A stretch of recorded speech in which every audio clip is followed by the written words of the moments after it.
Hi friends, అందరికీ మీరు చూస్తున్నారు వికెట్ ట్రక్ వ్లాగ్స్. అందరూ ఎలా ఉన్నారు? మేమైతే చాలా బాగున్నాం. మీరు కూడా బాగుండాలని అయితే కోరుకుంటున్నాం.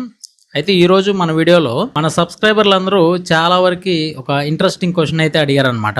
అన్న, మన ఎలక్ట్రికల్ ఆటోకి ఒకసారి ఛార్జ్ చేయడానికి ఎన్ని యూనిట్లు కరెంట్ కాలుతుంది, ఎంత ఛార్జ్ అవుతుంది అని అయితే అడిగారు. నిజమే కదా మరి. అదే డీజిల్ గానీ, పెట్రోల్ గానీ, లేదంటే సిఎన్జి గానీ, వీటినైతే లీటర్ ప్రైస్ ఎంత ఉంది, ఎన్ని కిలోమీటర్లు వస్తుంది, దాన్ని బట్టి మనం క్యాలిక్యులేట్ అయితే చేయొచ్చు. కానీ మన ఎలక్ట్రికల్ ఆటో కాబట్టి మరి ఒకసారి ఫుల్ ఛార్జ్ చేస్తే ఎన్ని యూనిట్లు కాలుతుంది, ఎంత ఖర్చు అనేది వస్తుంది మనం కూడా తెలుసుకోవాలి కదా. దాని గురించి ఈ వీడియోలో పూర్తిగా అయితే తెలుసుకుందాం. ఎక్కడ వీడియోని స్కిప్ చేయొద్దు, లాస్ట్ వరకు చూడండి. అప్పుడే నేను చెప్పే ఇన్ఫర్మేషన్ అనేది మీకైతే అర్థమవుతుంది. ఒకవేళ ఈ వీడియో కనుక మీకు ఉపయోగపడకపోతే మీకు తెలిసిన ఫ్రెండ్స్ ఎవరైతే ఎలక్ట్రికల్ ఆటోలు వాడుతుంటారో వాళ్ళకి కూడా షేర్ అయితే చేయండి. ఇక మీరు కనుక మన ఛానల్కి కొత్తగా వచ్చి ఉంటే మన ఛానల్ని సబ్స్క్రైబ్ చేసుకొని మన వీడియోకి ఒక లైక్ చేయడం మాత్రం మర్చిపోవద్దు. మీరు చేసే లైక్ అనేది మన ఛానల్కి ఒక మంచి మోటివేషన్గా అయితే ఉంటుంది. మీరు చేసే లైక్ వల్ల మన వీడియో అనేది ఎక్కువ మందికి స్ప్రెడ్ అవుతుంది. మన వీడియోలో ఉన్న ఇన్ఫర్మేషన్ అయితే మరికొంతమంది తెలుసుకునే అవకాశం అయితే ఉంటుందన్నమాట. ఇక లేట్ చేయకుండా వీడియోలో కనుక వెళ్ళినట్టయితే, మామూలుగా మనం డీజిల్ కానివ్వండి, లేదంటే పెట్రోల్ కానివ్వండి, లీటర్ల పరిమాణంలో అయితే కొలుస్తూ ఉంటాము. అదే కరెంట్ విషయానికి వస్తే కిలోవాట్ల రూపంలో అయితే కొలుస్తూ ఉంటాం అనమాట. అయితే ఇది మన వెహికల్ ఏదైనా కానివ్వండి, ఫర్ సపోజ్ ఇప్పుడు మనం మహీంద్రా ట్రియో వెహికల్ కానివ్వండి, లేదంటే బజాజ్ కానీ తీసుకున్నాం అనుకోండి.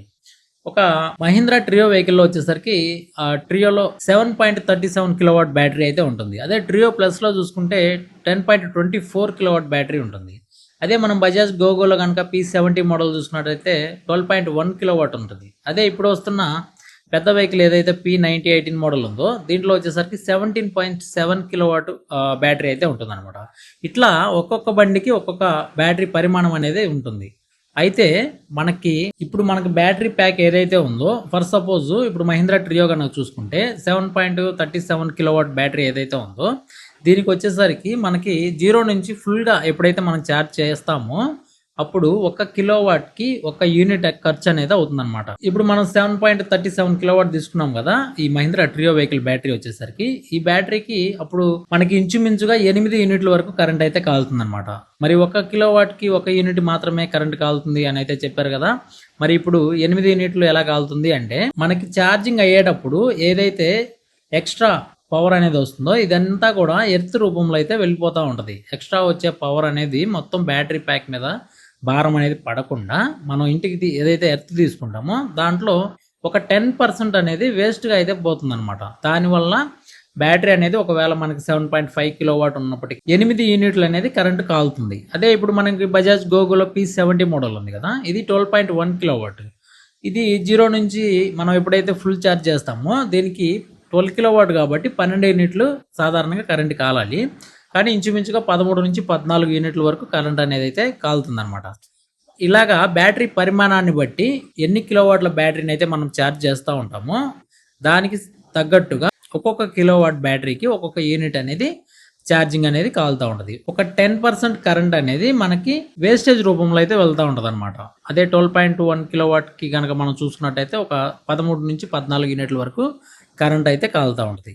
మరి మనం ఎంత ఖర్చు వస్తుంది నెల మొత్తం మీద, మనం ఏ విధంగా దీన్ని క్యాలిక్యులేట్ చేయాలి అని కనుక మనం చూసినట్టయితే, దీంట్లో ఇంట్లో వచ్చేసరికి మనం ఛార్జింగ్ పెట్టే మీటర్ ఏదైతే ఉందో ఇవి 2 రకాల మీటర్స్ అయితే ఉంటాయి. ఒకటి డొమెస్టిక్ మీటర్ ఉంటుంది, 2 కమర్షియల్ మీటర్స్ అయితే ఉంటాయి అన్నమాట. అవి మామూలుగా మనకి ఇళ్లలో వచ్చేసరికి ఈ సింగిల్ ఫేస్ డొమెస్టిక్ మీటర్స్ అనేవి రావడం జరుగుతుంది. దీనికి ఒక యూనిట్ రేట్ అనేది సపరేట్గా ఉంటుంది. అదే కమర్షియల్ విషయానికి వస్తే 3 ఫేజ్ కరెంట్ అనేది వస్తుంది. దీనికి యూనిట్ రేట్ అనేది కొంచెం మారుతుంది. మనకి ఇప్పుడు సగటున ఒక 5 నుంచి 6 రూపాయల వరకు యూనిట్ రేట్ అనేది ఉందనుకోండి. ఫర్ సపోజ్ ఒక 8 యూనిట్ల కరెంట్ కాలుతుంది అంటే 8 ఇంటూ ఒక తక్కువలో తక్కువ ఒక 6 రూపాయలు వేసుకుంటే 6 ఇంటూ 8 రూపాయలు మనకి ఫుల్ ఛార్జ్ అయ్యేటప్పటికి ఒక 7.5 కిలోవాట్ల బ్యాటరీ మనకి ఇంచుమించుగా 48 రూపాయల కరెంట్ అయితే కాలుతుంది అనమాట. దీంట్లో మనం 100 నుంచి 120 కిలోమీటర్ల వరకు మైలేజ్ అనేది వస్తుంది. ఈ 100 నుంచి 120 కిలోమీటర్ల మైలేజ్ రావాలి అంటే డీజిల్ వెహికల్కి ఇంచుమించుగా ఒక 400 రూపాయల డీజిల్ అనేది పడుతూ ఉంటుంది అనమాట.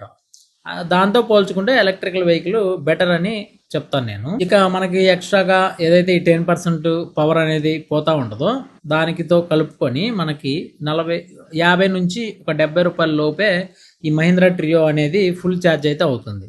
అదే మనం కొంచెం పెద్ద వెహికల్ కనుక చూసుకున్నట్టయితే కిలోవాట్స్ పెరిగే కొద్ది మనకి ఖర్చు అనేది పెరుగుతూ ఉంటుంది. అదే ఒకవేళ మనది కమర్షియల్ మీటర్ అనుకోండి, ఇప్పుడు నేను ఫర్ సపోజ్ అపార్ట్మెంట్లో ఉంటున్నా, నాకు 3 ఫేజ్ కరెంటే వస్తుంది. నాకు యూనిట్ ఛార్జ్ ఎట్లా పడుతుందంటే ఇంచుమించుగా ఒక తక్కువలో తక్కువ ఒక 9 రూపీస్ వరకు యూనిట్ ఛార్జ్ అనేది ఉంటుందన్నమాట.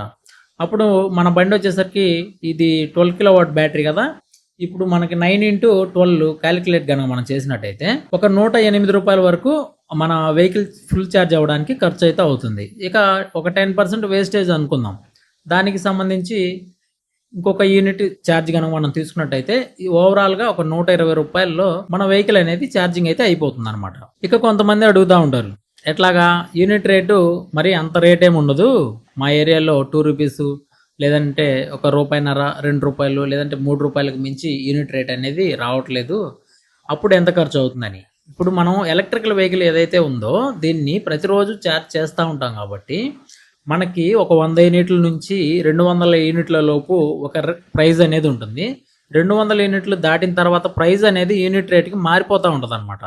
అట్లాగే ఇప్పుడు నాకు ఇంచుమించుగా నెల మొత్తం మీద ఇంట్లోకి కానివ్వండి లేదంటే ఈ వెహికల్కి కానివ్వండి ఒక 300, 400 లేదంటే ఒక్కొక్కసారి 500 యూనిట్ల వరకు కూడా కాలుతూ ఉంటుంది. ఈ యూనిట్ అనేది ఎప్పుడైతే మారుతూ ఉంటుందో యూనిట్ పెరిగే కొంచెం యూనిట్ రేట్ అనేది కూడా పెరుగుతూ ఉంటుంది అనమాట. అలాగా మనకి ఖర్చు అనేది పెరుగుతూ ఉంటుంది. మనం ఆల్రెడీ 100 యూనిట్ల లోపు ఎవరైతే ఆల్రెడీ కరెంట్ అనేది వాడుతూ ఉంటారో వాళ్ళకి వచ్చే అంత యూనిట్ ప్రైస్ లో మనకి రాదు. మనం యూనిట్స్ అనేవి ఎక్కువగా పవర్ వాడుతుంటాం కాబట్టి మనకి యూనిట్ ప్రైస్ కూడా పెరుగుతూ ఉంటుంది. దాన్ని బట్టి మనకి కరెంట్ బిల్ అనేది వస్తుంది. ఇప్పుడు నేను చెప్పిన ఈ 5 నుంచి 6 రూపాయలు అతి తక్కువ ఈ సింగిల్ ఫేస్ మీటర్స్ మీద ఏదైతే ఉందో ఇవన్నీ కూడా 300 నుంచి 400 యూనిట్లు మనం రెగ్యులర్గా వాడుతుంటాం కాబట్టి నెల మొత్తం మీద ఎలక్ట్రికల్ వెహికల్ ఉన్న వాళ్ళకి ఇటువంటి కరెంటు బిల్ అయితే వస్తుందన్నమాట. సో డీజిల్ వెహికల్తో కనుక మనం పోల్చుకున్నట్టయితే ఎలక్ట్రికల్ వెహికల్స్ చాలా వరకు బెటర్ అని అయితే నేనైతే చెప్తాను. ఎందుకంటే మనకి 3 సంవత్సరాల్లో వెహికల్ వారంటీ అయిపోయేటప్పటికి ఈ నార్మల్ డీజిల్ వెహికల్లో కనుక మనం చూసుకున్నట్టయితే ఈఎంఐ పే చేయాలి, అదేవిధంగా డీజిల్ కొట్టించుకోవాలి, మంత్లీ మెయింటెనెన్స్ కూడా అయితే ఉంటుందన్నమాట.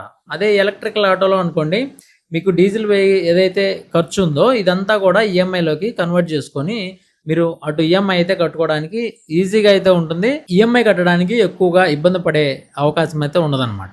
ఇక ఇవాళ రేపు ఎలక్ట్రికల్ ఆటోలు చిన్న చిన్న కంప్లైంట్స్ అన్ని ఎక్కువగా బయట వాళ్ళు బాగు చేసేయడానికి అక్కడక్కడ మెకానిక్స్ చాలా వరకు బయటకు వచ్చేసారు.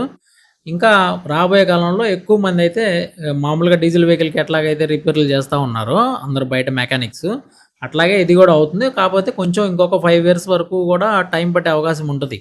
ఎందుకంటే ఎలక్ట్రికల్ వెహికల్స్ వచ్చి ఇప్పుడు నాకు తెలిసి ఒక 7-8 సంవత్సరాల వరకు అయితే అయిందనమాట ఈ ఆటో రంగంలోకి.